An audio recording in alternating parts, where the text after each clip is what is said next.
여도온의 주식 이야기 여의주 오늘도 돌아왔습니다. 국내 시장 대응하시기 참 답답하시죠?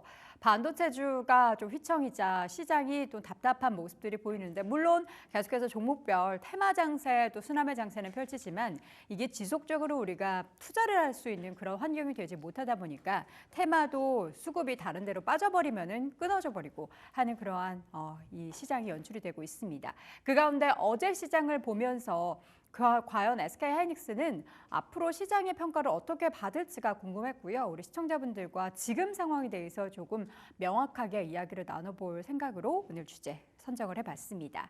자, 오늘의 주제입니다. 반도체 괴롭히는 트럼프, 매일 괴로운 국내 증시 어떡하죠? 그래서 어떡하죠 하시는 분들 중에 상당수가 미국으로 넘어가셨죠. 서학개미 점점 더 늘어나고 있고요. 국내 투자에서는 이제 투자 자금이 점점 더 빠져나가고 있는데 미국 쪽에서는 관련한 ETF 하며 관련 개별 종목하며 점점 더 투자가 늘고 있습니다. 다음 장 볼까요? 그럴 수밖에 없는 게 동학개미와 서학개미의 주요 종목의 투자 수익률을 보면은 당연히 한국에 남아있는 게 바보다라는 생각이 들 수밖에 없습니다. 대표 종목인 삼성전자를 투자했을 때 지난 한 달간의 수익률이 17% 마이너스고요. SK하이닉스는 0.76%로 조금 선방하긴 했지만 그래도 부진하고 LG엔솔 투자했을 때도 10%대 마이너스. 애플 같은 경우에는 반면 그 사이에 40%대 수익률을 기록할 수 있었고요. 엔비디아는 35%, 마이크로소프트는 20%대 수익을 기록하고 있는 상황입니다. 주요 종목들의 투자 수익률입니다. 내가 삼성전자를 투자하지 않고 마이크로소프트를 샀다면 나의 포트에는 플러스 20%라는 수익이 찍혔을 텐데 그렇지 못하다 보니까 당연히 미국으로 갈 수밖에 없는 겁니다.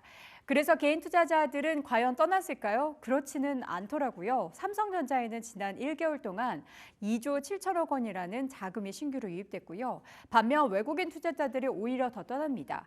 외국인은 업황에 대한 부분도 있지만 국내 시장의 이런 금융 여건, 증권 시장의 뭐 상법 개정이며 여러 가지 부분들이 속 시원하게 해결되지 않자 시장을 떠나고 있습니다. 최근 한 해 동안 4조 원 가까운 매도세가 보였고요. 자사주 매입 효과 삼성전자에는 좀 있을 거라고 기대를 했지만 그 효과도 제한적인 부분만 있었습니다. SK하이닉스는 더하죠. 최근 2거래일 동안 연이에 좀 깊은 하락세가 나타나고 있습니다. 여기에 외국인의 매도도 출회가 되고 있고요.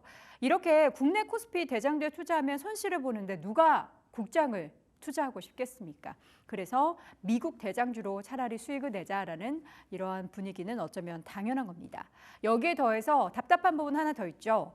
미국에 투자하는 이유 그리고 미국 국민들조차도 미국 주식 투자를 많이 하는 이유 중에 하나가 우리나라 대비해서 비교할 수 없을 만큼 미국의 기업들은 주주 환원책이 정말 오랜 기간 탄탄하게 마련이 됐고요. 무엇보다 대주주의 지분 가치가 아니고요. 일반 주주들, 그게 소액이든 아니면 뭐 많은 비중이든 주주가 1등, 주주를 위한 뭐 이런 정책들을 펼쳐나가고 기업을 운영을 합니다. 그래서 각 기업들이 좀 지지부진하다가도 주주 환원책 정책을 발표하면 주가가 오르곤 했는데요. 애플 같은 경우에도 계속해서 부진을 겪었을 때 주주 환원책을 발표하자 주가는 160달러에서 230달러로 치솟았습니다. 그러나 국내는 어떨까요? SK하이닉스의 사례를 보면은 알 수가 있겠죠. 물론 이번 주주 환원 정책이 과연 주주를 위한 것인가에 대한 의구심이 생길 수도 있습니다.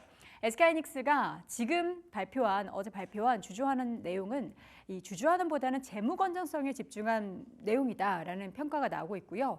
이러한 성장을 위한 결정이 과연 주가 그리고 주주에게는 얼마나 도움이 될까가 참 물음표가 생겨서 그런지 어제 또 주가가 하락을 했습니다. 2025년에서 2027년까지에 적용되는 주주환원책, 기존에는 고정 배당금이 주당 1,200원이었던 것이 고정 배당금이 1,500원으로 늘어나고요. 변경된 부분은 프리 캐시플로우에서 5%를 재무 건전성 강화에 우선적으로 활용을 하겠다라는 겁니다. 그리고 추가된 내용이 두 가지가 있는데 프리 캐시플로우 활용은 정책 기간 종료 후에 재무 건전성이 목표 수준으로 유지하는 범위 내에서 실행을 하고 유의미한 수준의 이제 프리 캐시플로우 창출 지출이 예상될 경우에는 일부 조기 환원 여부를 검토하겠다라는 겁니다. 지금 사실 뭐 돈 문제 때문에 롯데도 힘들고요, SK도 힘들고요. 이런 얘기들이 굉장히 많이 나옵니다. 여기서 SK하이닉스는 재무 건전성을 더욱더 튼튼하게 하기 위한 결정을 했는데 여러분들이 딱 봤을 때 이게 과연 주주 환원책이라고 볼 수 있을까요? 아니면 기업의 내실을 더 다지기 위한 정책이라고 볼 수 있을까요? 다음 장 보겠습니다. 그래서 주가가 좀 덜 반응을 하고 오히려 트럼프 쪽, 그러니까 미국 쪽 불확실성에 하락을 했나 봅니다. 신규 배당 정책이 도입된 이 내용이 기존 주주들에게는 좀 불리할 수도 있다라는 거죠. 배당보다는 기업의 그 내실을 다지는데 힘을 쏟아야 할 때이기 때문에 SK하이닉스는 이러한 결정을 했고 고정 배당금의 금액 자체가 25%가 올라가긴 했지만 이 부분이 고정 배당금만 지급한다라는 것에 또 한계가 있고요. 그리고 이전 지급 기준인 FCF라는 것은 5%의 이 자금은 재무 건전성 강화에 활용이 될 예정이고 정책 종료 후에 추가 환원 계획을 가지고 있다라고 했지만 여기에 대해서는 누가 언제 줄 것인지에 대해서는 확신할 수가 없는 겁니다. 그래서 이런 주주가치 제고 효과는 좀 미약할 것이다라는 분석이 시장에서는 이거 주주환원책 맞아? 라고 생각할 수밖에 없는 겁니다.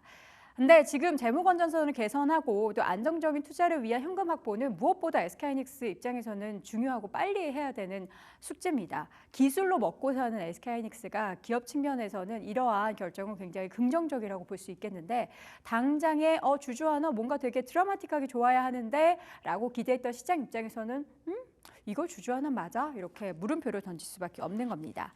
자, 그래서 다음 장 볼까요? 약했던 주가 움직임은 어떻게 보면 당연한 수순이었고요. 그리고 더욱더 지금 업황 부분에 있어서 그리고 뭐 미국의 보조금 그리고 계속해서 대중 반도체 관련한 제재 관련해서도 우리나라 기업들이 쉽사리 업황에 대한 부분을 낙관할 수 없기 때문에 뭐 고정 배당 25% 상향하는 이런 밸류업 발표에도 주가는 4% 미끄러질 수밖에 없고요. 지금 트럼프 2기 행정부 반도체 압박에 14일 동안의 주가가 SK하이닉스가 20% 가까이 하락을 했습니다. 물론 시장에서는 장기적으로 안정적인 현금 흐름 창출에 대한 믿음이 강화될 것이기 때문에 주주환원책, 그러니까 직접적으로 뭐 자사주를 매입해서 소각하거나 주주에게 배당을 많이 주거나 하는 거 말고 기업을 잘 운영하는 그리고 내실을 탄탄하게 만드는 것 자체가 주주에게 또 환원하는 또 다른 방법이다라는 평가도 있습니다. 그래서 증권가에서는 이러한 기업 가치 제고안에 대해서 높게 평가하기도 한다라고 하죠. 그래서 중장기적인 가치를 재평가받을 수 있는 SK하이닉스에 추가적으로 우리가 기대감을 걸어볼 수 있다라는 긍정적인 뷰도 있습니다. 주주 환원 얘기 나오면은 주가가 반응을 했었던 과거와는 다르게 이제는 주주들이 똑똑해져가지고요 면밀하게 뜯어봅니다. 그런데 한 발자국 더 나가서 실질적으로 우리에게 배당을 주고 또 자사주 매입 소각해서 지분 가치를 올려주고 하는 것도 중요하지만 지금이 업황이 그렇게 좋지 않은 상황에서 기업의 내실을 다지고 계속해서 산업 속에서 살아남기 위한 SK하이닉스는 지금 시점에서는 최근의 하락이 좀 과도하지 않았나라는 생각도 들고요. 물론 여전히 남아있는 트럼프발 악재는 씻기지 않은 숙제이기 때문에 이 부분도 같이 유념해서 SK하이닉스 등을 비롯한 반도체주에 대한 투자 시각을 넓혀야 할 때인 것 같습니다. 자, 오늘 여도원의 주식 이야기에서는 SK하이닉스를 비롯한 반도체주 이야기 나눠봤습니다.